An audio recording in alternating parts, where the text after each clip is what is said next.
vamos a lo que nos compete, ¿ya? Abra su Biblia en 1 Juan, capítulo 3, versículos 16 y 17.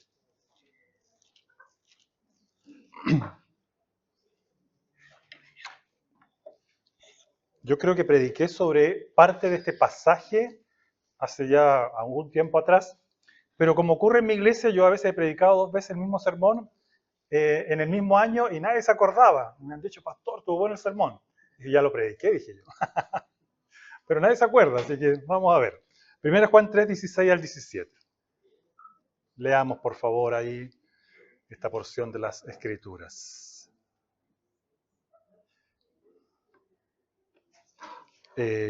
Aunque déjenme leer a mí porque tengo una versión distinta, si no se pueden confundir un poco si leemos en conjunto. Dice, en esto conocemos lo que es el amor, en que Jesucristo entregó su vida por nosotros. Así también nosotros debemos entregar la vida por nuestros hermanos. Si alguien que posee bienes materiales ve que su hermano está pasando necesidad y no tiene compasión de él, ¿cómo se puede decir que el amor de Dios habita en él? Oremos. Señor, oramos por tu dirección, oramos por la obra de tu Espíritu Santo en nuestras mentes y corazones. Necesitamos que Él nos guíe a un correcto entendimiento de tu palabra, pero también, Señor, tú nos des las fuerzas por tu gracia para aplicar esta enseñanza a nuestras vidas, para ponerla en práctica, para manifestar que realmente, Señor, somos tus hijos amados y que te amamos también a ti. Gracias, Señor, porque tu palabra siempre fiel, tu palabra es nuestra guía, nuestra lumbrera, aquella que nos exhorta, pero también nos alienta, la que nos desafía a vivir conforme a tu voluntad para la gloria de tu nombre. Así que, Señor, aquí estamos dispuestos en cuerpo y también en alma para poder poner atención a tu palabra y obedecerla y honrarte con ello. En el nombre de Jesús te ruego por todo esto. Amén. Amén. Tomen asiento, por favor.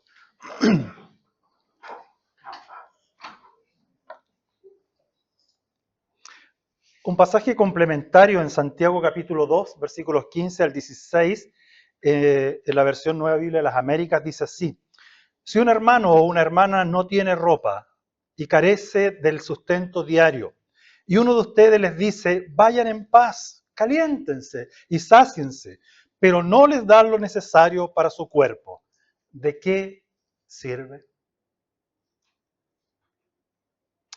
Una pregunta, hermanos míos, ¿a alguno de ustedes le ha faltado comida esta semana? ¿O ropa? Bueno, los veo a todos con ropa. Si no me habría arrancado hace rato. ¿Les ha faltado dinero? Y si a alguno le ha faltado, acérquese. Podemos conversar. Y no es un asunto, digamos, de simple discurso de un sermón. Hermanos, creo que a la mayoría de nosotros, yo creo que no nos ha faltado ninguna de estas cosas esta semana. Y damos gracias a Dios.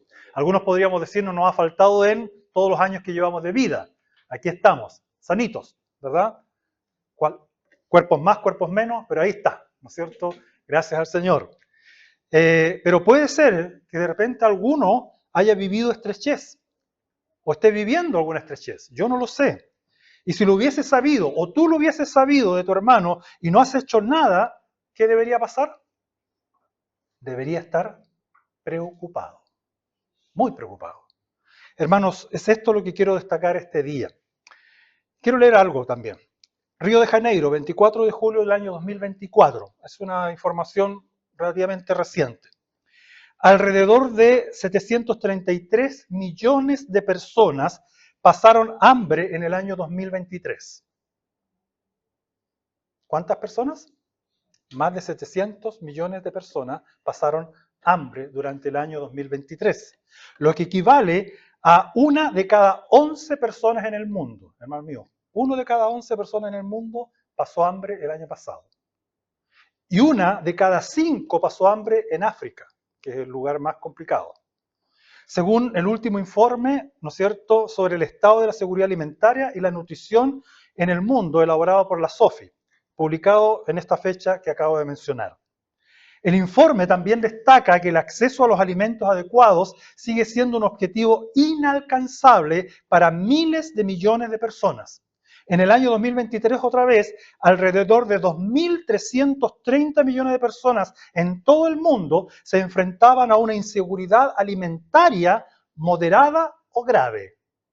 Más de 2.000 millones de personas se enfrentaban a una dificultad alimentaria moderada o gravísima. Una cifra, hermanos, que no ha cambiado en forma notable, se dice desde el brusco repunte del año 2020 en medio de la pandemia del COVID-19. Entre ellas, más de 864 millones de personas experimentaron inseguridad alimentaria grave, teniendo que pasar a veces sin alimento un día entero o más tiempo. ¿Algunos días usted ha estado sin comer un día? ¿En ayuna tal vez? ¿Sí? Eso es voluntario. Pero pasar hambre porque no tienes que comer. Esta cifra ha permanecido obstinadamente alta, como dije, del año 2020, y aunque América Latina muestra mejoras, persisten retos, se dice, mucho más amplios, en especial en África, donde el 58% de la población sufre inseguridad alimentaria moderada o grave. Es decir, más de la mitad de los africanos pasan hambre. Hermanos, la falta de acceso económico a dietas saludables continúa, se dice, siendo también un problema crucial que afecta a más de 1/3 de la población del mundo. 1/3. ¿Cuántos somos los habitantes? 8.000 millones de personas son los que habitan el planeta. Estamos hablando entonces de que una gran cantidad de personas, millones de personas están pasando hambre. Los resultados del estudio realizado por la FAO, la Organización para la Agricultura y la Alimentación, sugieren que alrededor de también 1/3 de la producción de los alimentos destinados al consumo humano se pierde o desperdicia en todo el mundo. ¿Qué acabo de leer antes? Que 1/3 de la población pasa hambre. ¿Y cuánta comida se pierde? 1/3. ¿Debería haber hambre en el mundo? No debería haber hambre en el mundo, ¿ya? Esto equivale, hermanos, aproximadamente a 1.300 millones de toneladas de comida que se botan al año. Un triste panorama, sin lugar a dudas. Hermanos, la Escritura es clara al decirnos que el amor es algo que cubre multitud de pecados o faltas. ¿Sí? ¿Lo han leído? Eso aparece en 1 Pedro 4:8. Y ustedes se preguntarán, pastor, ¿y qué tiene que ver esto con 1 Juan 3:16 al 17? Hermanos, ¿sabe por qué lo cito? Porque parece estar arraigado en la cultura cristiana evangélica, y voy a referirme a nosotros, los cristianos, no voy a hablar de otros, ¿ya? Que para ayudar o servir a otra parte, a otra persona, o mi contraparte, esta debe ser merecedor ¿de qué? De mi ayuda. ¿O no es así? ¿No somos selectivos en ayudar? ¿Sí o no? Alguien nos pide en la calle, lo miramos, pero ¿y si me asalta? Si le bajo un poquito la ventana y tira la mano y me quita el teléfono. ¿Han pensado en eso, no? Yo lo he pensado. ¿Ya? O miro, ¿no es cierto? Y dice, pero lo voy a dar a esta persona, lo va a gastar ¿en qué cosa? Se lo va a tomar, va a fumar, quizás en qué cosa va a desperdiciar la plata que le voy a dar. Siempre, hermanos, desconocemos, lamentablemente, el realismo bíblico que nos enseña que no hay ni uno solo en este mundo que no, ¿qué cosa? Peque. Y que por ende sea merecedor de qué? Incluso de la ayuda divina. Y esto te incluye a ti y a mí. Nadie de nosotros merece ser ayudado. Como se destaca en la parábola, por ejemplo, del buen samaritano. El Señor nos llama a ayudar ¿a quién? ¿A quién conozcamos? No, pero al prójimo, dice, ¿no es cierto? A cualquiera. Pero en la parábola del buen samaritano vemos a dos personas que hicieron, fueron selectivas. No ayudaron a quién, al hombre que estaba al borde del camino. ¿Por qué? Porque lo miraron y dijeron, y un montón de cosas pasaron por la mente. Por la mente el sacerdote dijo, no, si lo toco y está muerto voy a tener que estar contaminado y no voy a poder servir al Señor en una semana o quizá en cuánto tiempo más. Pasó el levita y también sus excusas. La cosa es que ninguno quiso ayudarle. ¿Por qué? Porque no pensaban que esta persona merecía ayuda de ellos. La Escritura nos enseña a través de esta parábola que nosotros debemos prestar ayuda a cualquiera que lo requiera, no importando la condición o situación en que se encuentre la persona, porque el mandato no recae sobre mi prójimo que está indefenso, sino sobre mí. Y la pregunta que debemos responder constantemente es, ¿soy yo un buen samaritano? Y Jesús le dijo ¿a quién? Al joven, ¿no es cierto?, que estaba haciendo la pregunta, al religioso. Ve y haz tú, ¿qué cosa? Lo mismo.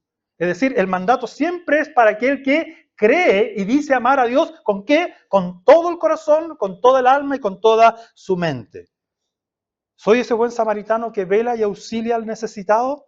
El pasaje de hoy, queridos, nos llama a reflexionar sobre el verdadero amor, aquello que es el motor que te impulsa o debería impulsarte a ti y a mí a servir a otros. Pregunto, ¿conocemos realmente lo que significa amar bíblicamente?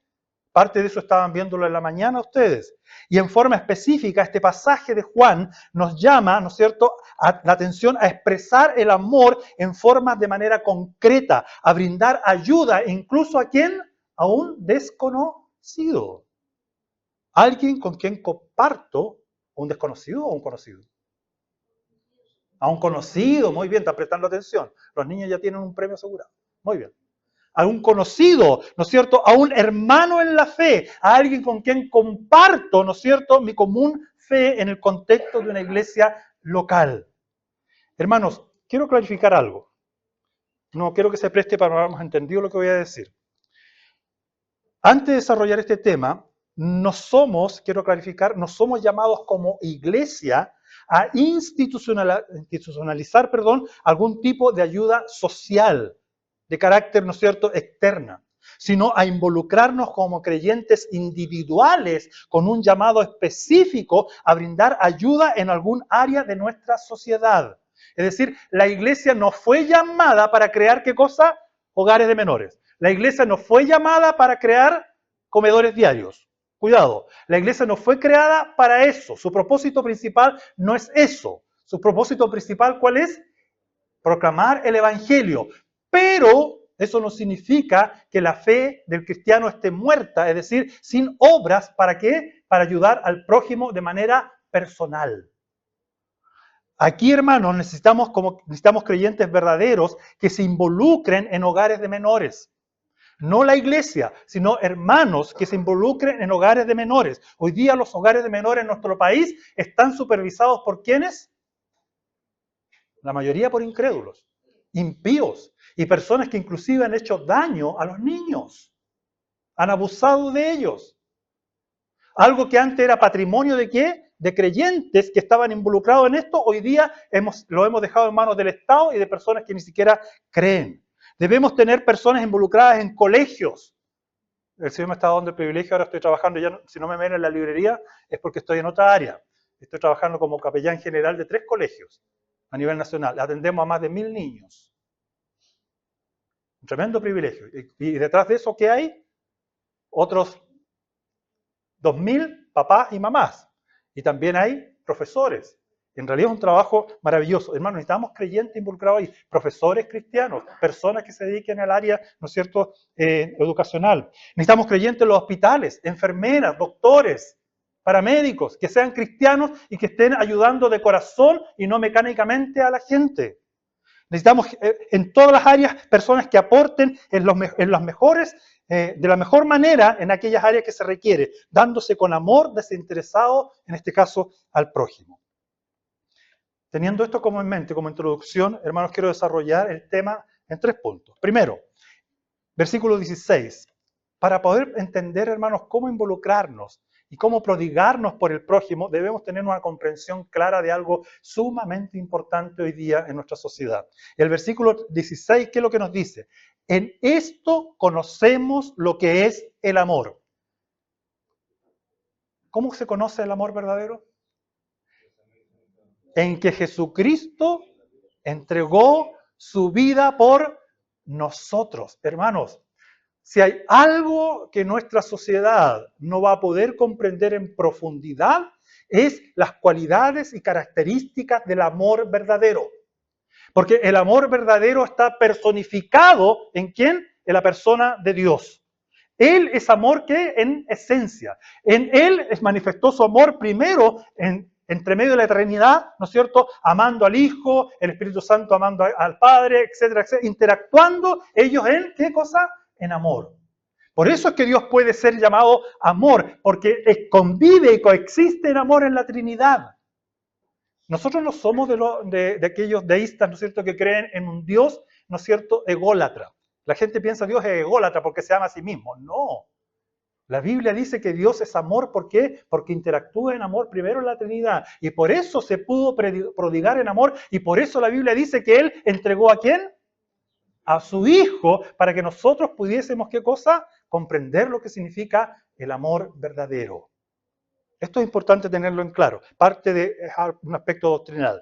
En estos versículos, hermanos, de 1 Juan 3, debemos entender que están insertos en un contexto que comienza en el versículo 1, en donde Juan llama nuestra atención a algo importante. Dice, fíjense, qué gran amor nos ha dado el Padre, dice, que se nos llame hijos de Dios y lo somos, dice. El mundo no nos conoce precisamente porque no le conoció ¿a quién? A Él. ¿Captas? La Biblia te está diciendo, mira, presta atención, observa, ¿no es cierto? Contempla con atención y en toda su extensión, dice, el gran amor de Dios el Padre, un amor que imparte gracia, un amor que imparte misericordia a seres humanos como nosotros que no merecíamos nada, sino solo la justa, ¿qué cosa? Condenación, ¿por qué? Por nuestros pecados. Sin embargo, y a pesar de nuestra condición de miseria espiritual, la Biblia dice que Dios el Padre derramó su amor de una manera sin igual, y es decir, lo hizo de tal manera que encarnó el amor. ¿Captas lo que significa eso? Encarnar el amor. Lo revistió, dijo por ahí otra persona, de piel.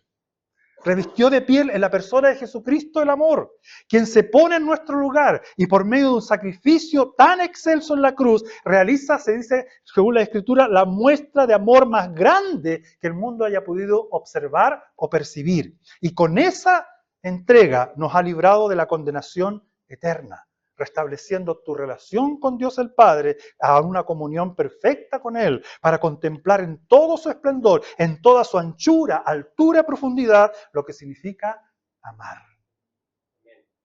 Amar no es mirar en una sola dirección, ¿ya? Ni tampoco es mirarse el uno al otro. El amor es mirar, ¿no es cierto?, a nuestro alrededor, todo lo panorámico. El amor observa, hermanos, mira de una manera especial y particular, observa de una manera diferente. No es selectivo. Sin esta manifestación de amor, queridos, sin igual sería imposible para nosotros definir y expresar adecuadamente el verdadero amor. En palabras de Etiel Arroyo, que ya lo mencioné en alguna ocasión, él dice que amar significa sacrificio.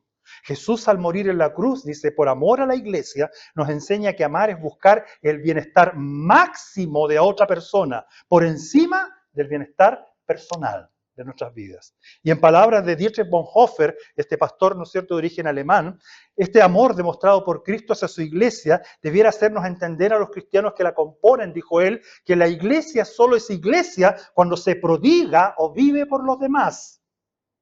Si no, no podemos ser llamados parte de la iglesia. Una de las críticas que he escuchado en el ministerio pastoral por años, y últimamente también lo escuché de una persona que alguna vez fue diácono en una iglesia y se alejó de la iglesia, es la falta de amor.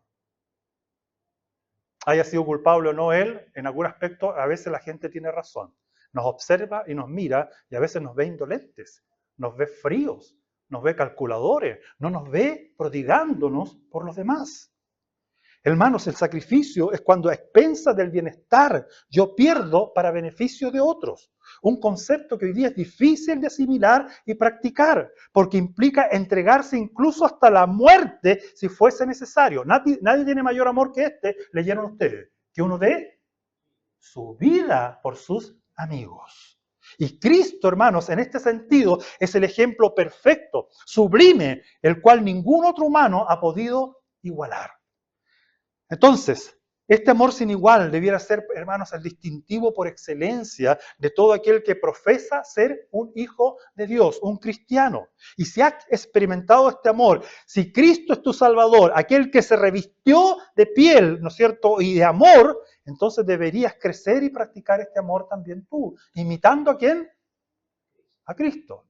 Sed imitadores, dijo Pablo, de mí, así como yo lo soy de quién? De Cristo. Entonces, el segundo punto, para que sigan el hilo, el cristiano, así como Cristo se revistió de amor, ¿no es cierto?, de piel de amor, nosotros podríamos decir que el cristiano debe revestirse ahora ¿de quién? De Cristo. De Cristo, pues.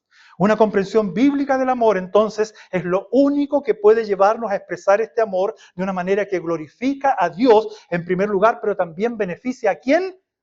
Al prójimo, ¿no es cierto?, de una manera práctica. Para lograr esta comprensión bíblica del amor, se hace imperioso conocer entonces al autor del amor. Y yo te pregunto, ¿lo conoces? Y esto, hermanos, solo es posible cuando yo experimento este encuentro personal con aquel que encarnó el amor en la cruz. Como dice nuestro texto, solo podemos conocer el amor, nótese, solo podemos conocer el amor. No hay otra manera, dice, cuando creemos que Cristo dio su vida por nosotros. Entonces, hermano, la pregunta es crucial ahora. ¿Tú has experimentado y has comprendido lo que fue el sacrificio de Cristo por tu vida? ¿Has experimentado el saber que Cristo dio su vida por ti en la cruz? Porque si hoy día estás acá, es por alguna razón.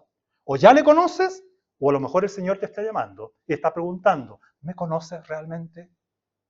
¿Soy yo para ti lo primero, lo más importante, lo único? Que si perdieras todo, ¿no es cierto? Aunque la higuera no floreciera, dice por ahí, ¿no es cierto?, el profeta, aunque ya no hubiese higos en la vid, aunque no tuviese ni una oveja, ¿no es cierto?, para satisfacerme, con todo yo me alegraré ¿en quién? En Jehová, el Señor. O como Pablo tal vez aprender a decir, he aprendido a vivir, cualquiera sea mi situación, sé vivir en la abundancia, pero también en la escasez. En todo y por todo estoy satisfecho. ¿Por qué? Porque todo lo puedo en quién? En Cristo quien fortalece. Está en ese contexto de necesidad. Hermanos, cuando esto ocurre, se produce una transformación en la vida de la persona que cree y se sabe amada por Dios. Somos nuevas criaturas, dice 2 Corintios 5:17, ¿o no? Aquel que está en Cristo es una nueva criatura, es alguien diferente, dice. Somos creados también, dice Efesios 2:10, en Cristo Jesús, ¿para qué? Para que ahora andemos en buenas obras. Es este el motor, ¿no es cierto?, que me impulsa ahora ya no a ser un creyente contemplativo, ¿no es cierto? Ahora hay creyentes contemplativos por ahí, ¿no es cierto?, que solo miran. ¿Recuerdan el buen samaritano? Dos que solo quisieron, miraron nada más, observaron, analizaron, pero no se fijaron en toda la magnitud, en todo el panorama. Solo uno, ¿no es cierto? ¿Qué cosa? Se inclinó y tocó a ese hombre que estaba ahí tirado. Desde este momento, hermanos, que somos nueva criatura, que somos criados en Cristo Jesús para buenas obras, desde este momento tenemos una nueva naturaleza que nos ha dado Dios. Al igual que la de Cristo, inevitablemente esto nos llevará a actuar conforme a la voluntad de Dios. Nos impulsará a amar, así como Cristo, ¿qué cosa? Nos ama. Como dije en el punto anterior, Cristo no solo es el ejemplo perfecto de amor, también es el que nos capacita, que nos mueve, que nos dirige, que nos guía para saber cómo debemos amar. Acabo de terminar un libro de Francis Collins. ¿Saben qué es? Este hombre fue el genetista que lideró el proyecto del genoma humano, un científico norteamericano, ¿ya?, que desarrollaron todo ¿no es cierto?, el panorama, ¿no es cierto?, lo que es el contenido del genoma humano. Ahora, es impresionante, hermanos, la información que hay en nuestros genes. Increíble. Un solo gen creo que almacena, tiene la capacidad de información de no sé cuántas enciclopedias británicas. Miles y miles de tomos de información. Pero es producto del azar, en todo caso. No, claro que no, ¿verdad? Imposible sería, ¿ya? En su libro, él escribió un libro que se llama ¿Cómo habla Dios? ¿Ya? Y encontré un relato interesante que él hace. Es un libro muy interesante que habla sobre todo las investigaciones científicas sobre la creencia en Dios, aunque él es un teísta, un poco, pero es creyente de Jesús, porque tiene un capítulo donde habla de su conversión. Es bastante interesante. Él dice que había una vez una anciana que solía meditar a las orillas del río Ganges. Una mañana, dice, al terminar la meditación, vio a un alacrán. ¿Sabe lo que es un alacrán? ¿Ya? Es como una araña rastrera, ¿no es cierto? Con cola y que tiene una... Y cuando pican, tiene algo de veneno, algunos son más peligrosos que otros, etc. Dice que esta anciana vio al alacrán que flotaba indefenso en las fuertes corrientes del río Ganges. Conforme el alacrán se acercaba, ella vio que quedó atrapado en unas raíces que se extendían dentro del río. El alacrán luchaba, veía ella, frenéticamente por liberarse, pero cada vez se enredaba más. Ella se acercó inmediatamente al alacrán que se ahogaba, dice la historia, quien en cuanto ella lo tocó, el alacrán le tendió la mano y le dijo muchas gracias por su ayuda. ¿Qué hizo? La picó, pues, ¿no es cierto? La anciana retiró la mano, dice, pero en cuanto recuperó el equilibrio después del susto, nuevamente trató de salvar a la criatura. Cada vez que ella lo intentaba, el alacrán que hacía, cariñitos. No, la picaba mucho más fuerte, exactamente. ¿Ya? Su mano se llenó de sangre y la cara de la mujer se descompuso del dolor. Un hombre que pasaba y vio a la anciana luchar contra el alacrán le gritó, ¿estás loca? ¿Quieres matarte por salvar a esa cosa odiosa? Mirando al extraño a los ojos, la anciana respondió, si la naturaleza del alacrán es picar, ¿por qué debo negar mi propia naturaleza de salvarlo? Hermanos, el llamado bíblico es a revestirnos ¿de qué? De Cristo. A ser reconocidos como nuevas criaturas. Claramente lo expresa el apóstol Pablo en Colosenses 3, 12 al 15, cuando dice, por lo tanto, como pueblo escogido de Dios, santo y amado, revístanse de afecto, dice, entrañable, de bondad y humildad, amabilidad y paciencia, de modo que se toleren los unos a los otros y se perdonen si alguno tiene queja contra otro. Así como el Señor los perdonó, perdonen también ustedes. Y por encima de todo, dice, vístanse de amor, que es el vínculo perfecto.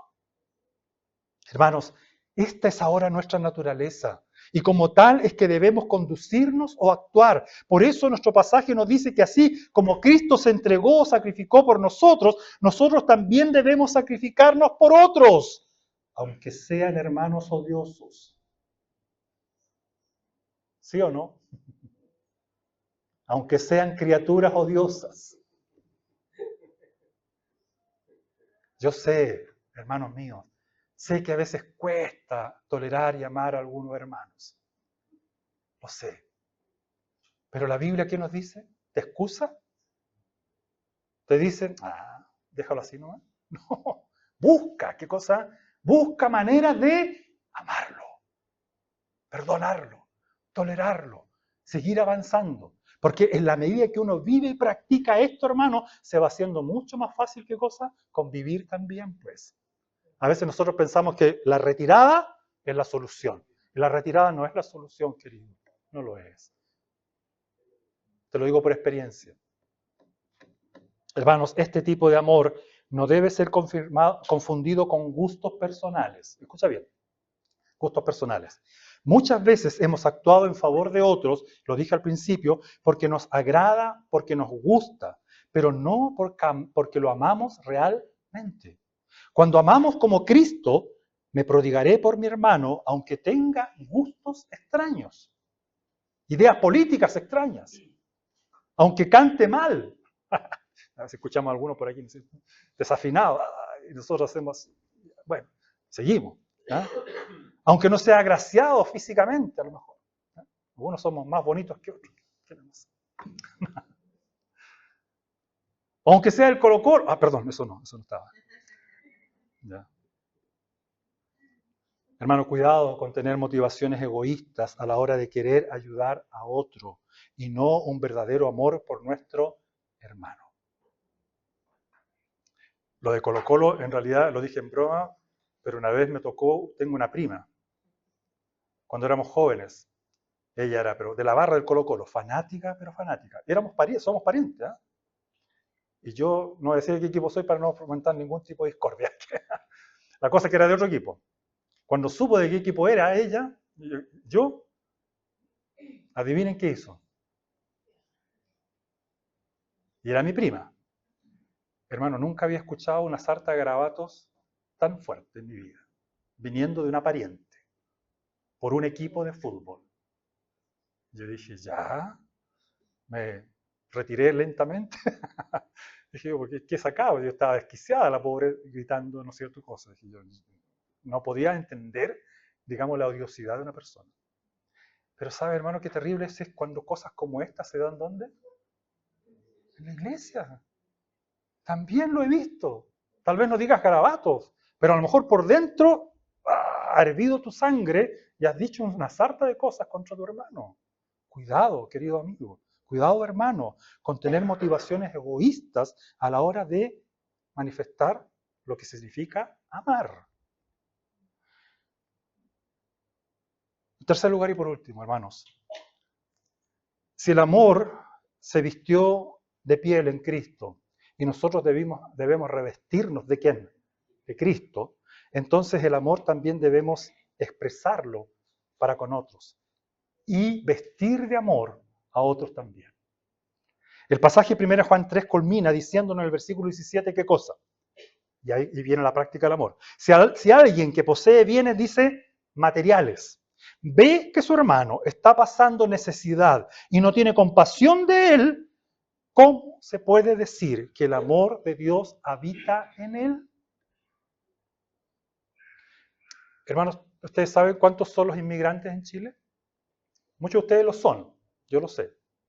Cuidado, no estoy hablando despectivamente. ¿Saben cuántos inmigrantes hay en Chile entre legales e ilegales?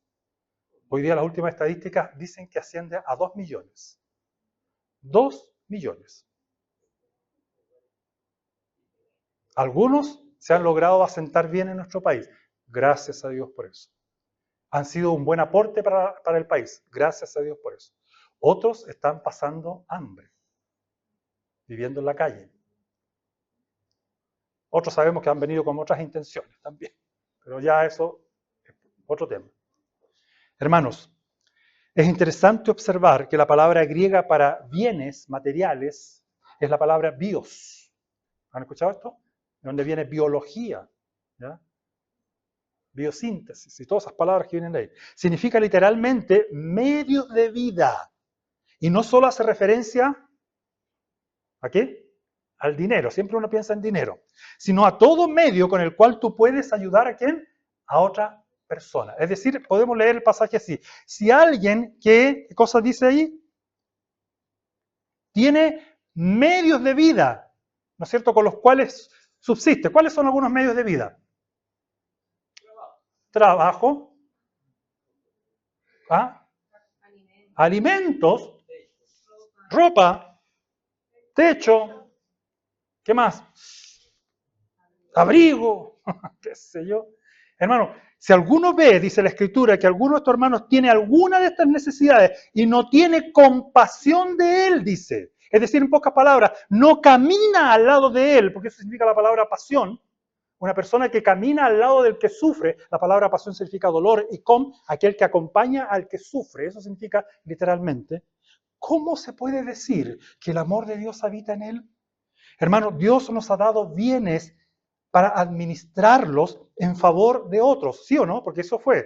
Porque al final la Biblia dice en Salmo 24:1, de Jehová es la tierra y su plenitud, el mundo y los que en él habitan. Y nosotros fuimos colocados en esta tierra como mayordomos, administradores de los bienes que le pertenecen ¿a quién? A Dios. Y por lo tanto, cuando yo voy a ayudar a otros, sin duda, debo rogar al Señor, Señor, ayúdame, dame sabiduría, pero sobre todo, dame ojos que sepan reconocer, ¿qué cosa? La necesidad de mi hermano. Y que yo no lo vea con indolencia. No hay nada más incongruente, queridos, con la fe cristiana que alguien que profesa esta fe no actúe conforme a ella. Como dice esta primera carta de Juan, en 1 Juan 1:9, el que dice que está en luz y aborrece, es decir, no ama a su hermano, está todavía ¿en qué? En tinieblas. Uy, es fuerte. Y como leí en Santiago, si alguien, ¿no es cierto?, no ayuda a otro hermano, ¿cómo dice que puede tener una fe verdadera?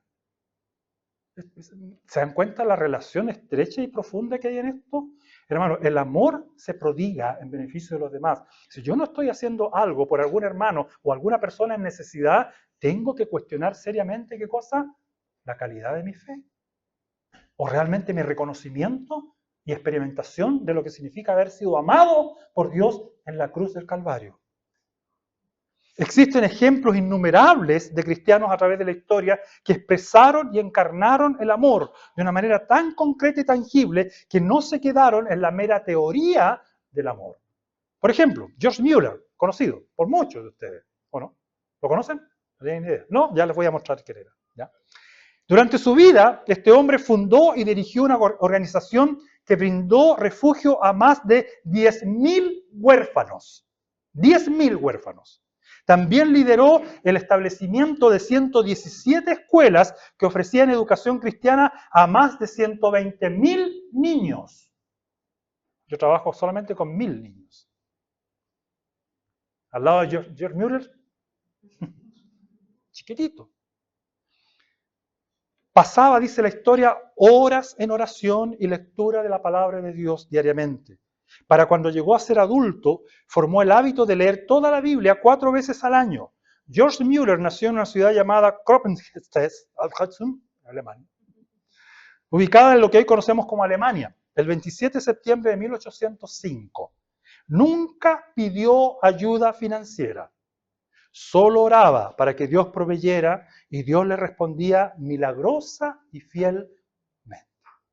La historia más conocida de él es cuando estaba con sus niños ahí en un salón una mañana y sentó a todos los niños, vamos a orar por los alimentos que el Señor nos va a dar. Y todos los niños se miraban uno al otro porque sabían que no había nada. Nada. Así que oró. Señor, tú proveerás, bla, bla, bla. Terminó de decir amén. Alguien toca la puerta. Abre la puerta, el panadero. ¿Ya? ¿Sabe? No sé, el Señor puso en mi corazón que trajera estas canastas de pan. ¡Pah! Listo. Y los niños empezaron a sonreír y a mirarse, ¿no es cierto? Y a mirar a George Mueller. Ya, la primera. No terminaron de entrar el pan cuando ¡pum! El lechero se le había echado a perder la carreta justo en la puerta del orfanatorio. Una rueda se había roto. Y dijo, ¿sabe? Ustedes necesitan leche porque si voy a estar quizás cuántas horas y se va a echar a perder esta leche. ¿Qué creen ustedes? Y los niños tomaron esa mañana un rico desayuno de pan fresco con leche fresca. ¿Sí? Provee el Señor. Usa el Señor sus ángeles para probar. George Mueller, hermano, bautista, por si acaso. Otro ejemplo son los fundadores de la Cruz Roja Internacional. Nacido en 1828 y criado en Ginebra, Henry Dunant creció en una familia cristiana y de convicciones calvinistas. Gustave Monnier, a menudo considerado el cofundador de la Cruz Roja, presidente de la organización por más de 40 años, provenía de una rica familia protestante que adhería al movimiento del despertar religioso de su época. Su padre fundó la Unión Protestante de Ginebra. Además, publicó una biografía del apóstol Pablo y varios artículos en revistas cristianas. El doctor Luis Apia era hijo de un clérigo, de un pastor, y también se vio profundamente influenciado por el movimiento del despertar. El doctor Teodoro Meunier era miembro de la Unión Protestante y el general Guillaume-Henri Dufour, el primer presidente de la Cruz Roja, era miembro de la Iglesia Protestante. Tanto Dunant como Monnier, Dufour, Apia y Meunier formaban parte de la pequeña élite burguesa conservadora de Ginebra. Los historiadores coinciden en que la fe, especialmente la predicada por el movimiento del despertar, desempeñó un papel predominante o prominente, en la creación de la Cruz Roja. Los fundadores actuaban como ¿qué? como cristianos protestantes inspirados por la necesidad de vivir de acuerdo a una fe religiosa personal sincera, con un fuerte compromiso personal hacia quienes, hacia los ideales de la caridad y de la ayuda a quién, al prójimo. Otra vez, ¿sabías tú eso? La Cruz Roja no nace como un esfuerzo del Estado o de alguna organización no cristiana, sino por creyentes que sabían y tenían convicciones de lo que significaba haber sido amados por Dios. Y un personaje más, para no dejar a las damas afuera, porque he mencionado puros hombres. Ya. Florence Nightingale. ¿Quién fue? A ver. Los pillé otra vez. Bueno, Florence Nightingale se le considera como la precursora de la enfermería moderna. ¿Ya? La fecha de su nacimiento, que es el 12 de mayo, se ha designado como el Día Internacional de la Enfermería. Y el año 2010 fue declarado como Año Internacional de la Enfermería para reivindicar, entre otras, la relevancia histórica de Florence Nightingale en el centenario de su fallecimiento. ¿Cuán importante, se preguntan algunos, fue el aporte de la fe de Florence Nightingale en el desarrollo de su vocación y labores en el área de la salud? Y voy a decir algo a propósito de esto, antes de... A propósito de la relación de todos estos personajes con el protestantismo, con el cristianismo.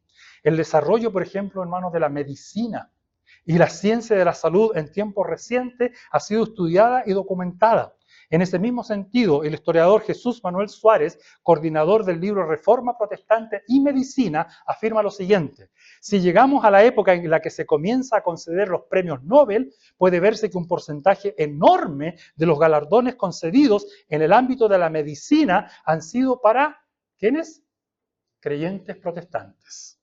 Hay una correlación, por lo tanto, directa entre la aparición de la Reforma, el descubrimiento de la Biblia y una nueva cosmovisión del mundo y el desarrollo de la medicina. En este mismo sentido, se dice, estudiar la vida de Florence Nightingale es ejemplificar de manera brillante la fuerte relación entre el protestantismo y el desarrollo de la ciencia de la salud. En Concepción está la clínica, no, está acá en Santiago la clínica alemana, y también está en Concepción. Allá surgió, en Concepción. Cuando se creó la clínica alemana, esa fue creada como una institución de ayuda social por cristianos, hace hartos años atrás. Hoy día, lamentablemente, pasó a ser una instancia comercial dirigida por no creyentes, solamente con fines de, cuando al principio era, ¿para qué? Para ayudar a aquel que no tenía recursos. Terrible. Terrible, hermanos míos.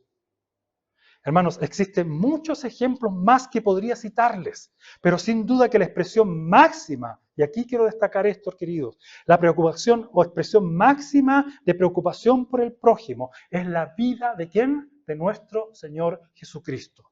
Pedro nos relata en Hechos 10:38 lo siguiente: me refiero, dice él, a Jesús de Nazaret. ¿Cómo, dice, lo ungió Dios con el poder del Espíritu y con poder, y anduvo haciendo el bien y sanando a todos los que estaban oprimidos por el diablo, porque Dios estaba con él? El versículo 17 de nuestro texto de 1 Juan es claro y específico al decirnos que la forma de ayudar, ¿no es cierto?, debe ser concreta, manifiestamente notoria a la hora de tener las intenciones de ayudar. Somos exhortados a administrar nuestros bienes, ¿no es cierto?, aquello con lo cual Dios nos ha bendecido, para tender la mano a nuestro hermano en necesidad. Pero noten que Juan es cuidadoso al resaltar que no podemos, y escuchen bien, no podemos abrir nuestras manos para ayudar si primero no hemos abierto nuestro corazón para amar. Voy a repetirlo. No podemos abrir nuestra mano para ayudar si primero no hemos abierto nuestro corazón para amar. Si alguien que posee bienes materiales ve que su hermano está pasando necesidad y no tiene compasión de él, ¿cómo se puede decir que el amor de Dios habita en él? Hermanos, concluyo. Juan ensalza la virtud del amor como suprema en la vida cristiana, como lo máximo que tú debes anhelar, tener y manifestar. Esto es así porque la naturaleza de Dios mismo, como dije, es amor. 1 Juan 4:16 dice, Dios es amor. Y porque Dios, en su amor, envió a su Hijo como sacrificio expiatorio por nuestros pecados. Como dice 1 Juan 4:10, por ejemplo.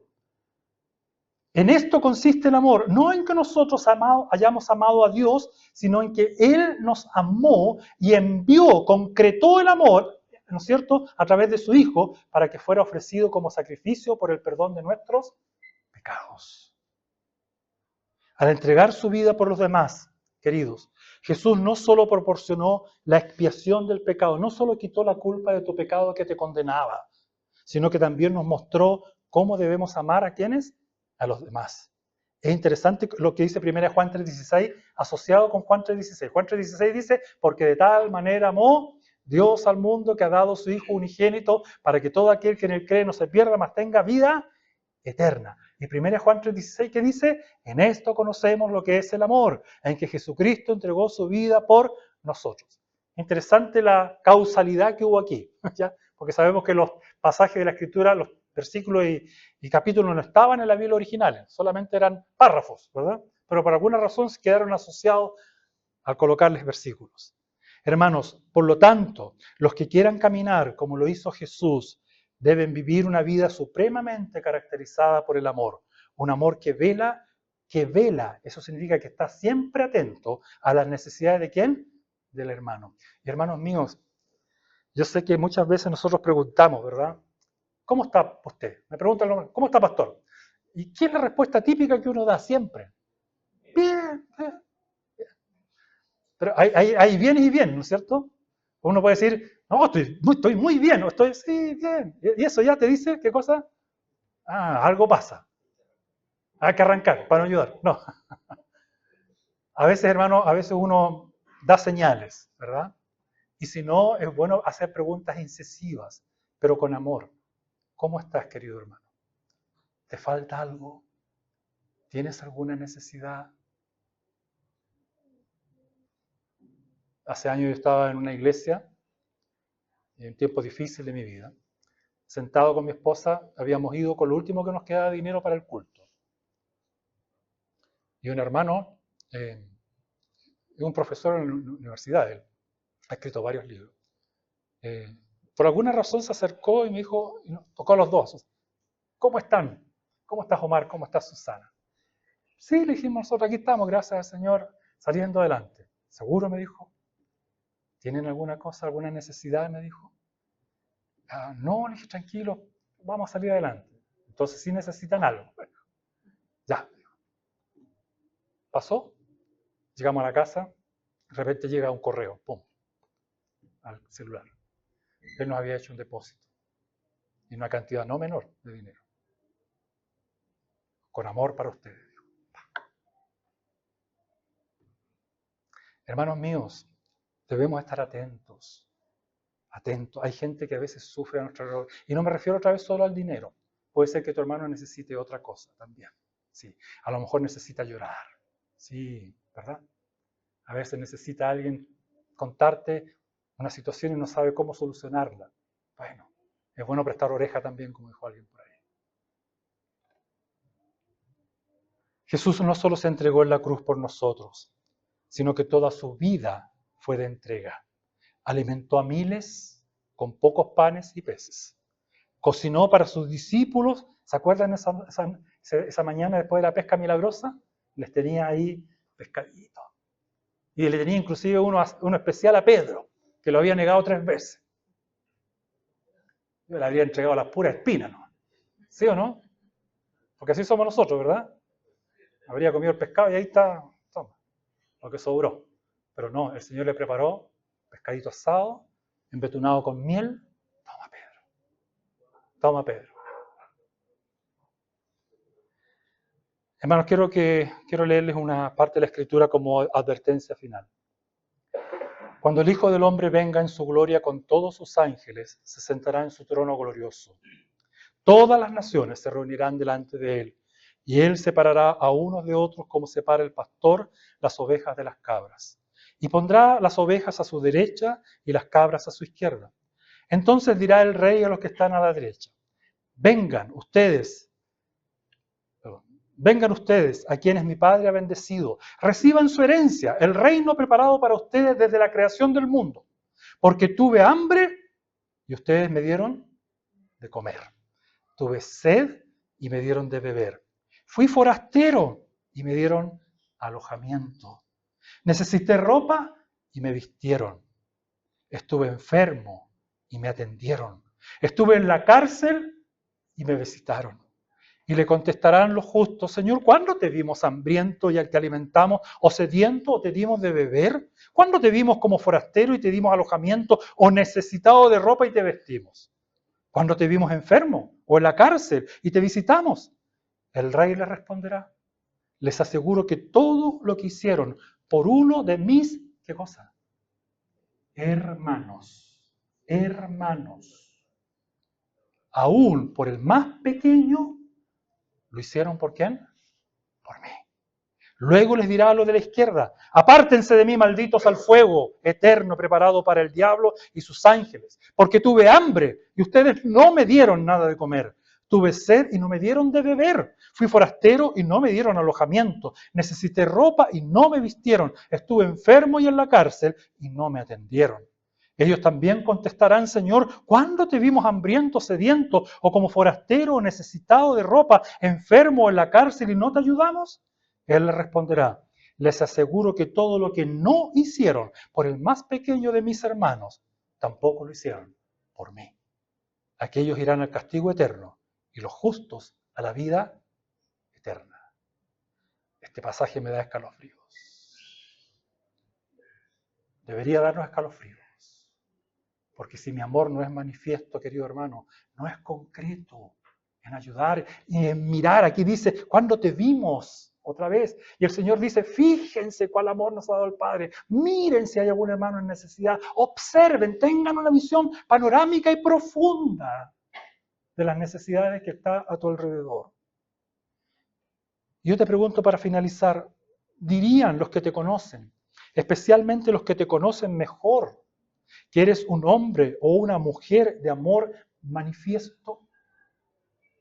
¿Pueden dar testimonio otros de que tu amor es manifiesto? ¿O dirían que tu comprensión de la doctrina es impecable, pero que a menudo pareces duro, frío en tus acciones hacia los demás?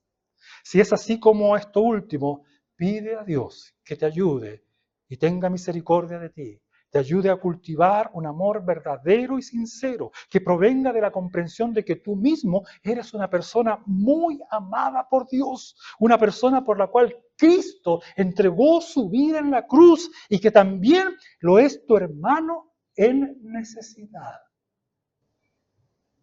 Hermanos, las relaciones estrechas que hace la Escritura, las conexiones son tremendas y profundas. No podemos desatender un mensaje como este. Dios nos ayude, hermanos míos. Así decimos que amamos a Dios, que también manifestemos un amor concreto por el hermano que está pasando alguna necesidad especial. Amén. Oremos.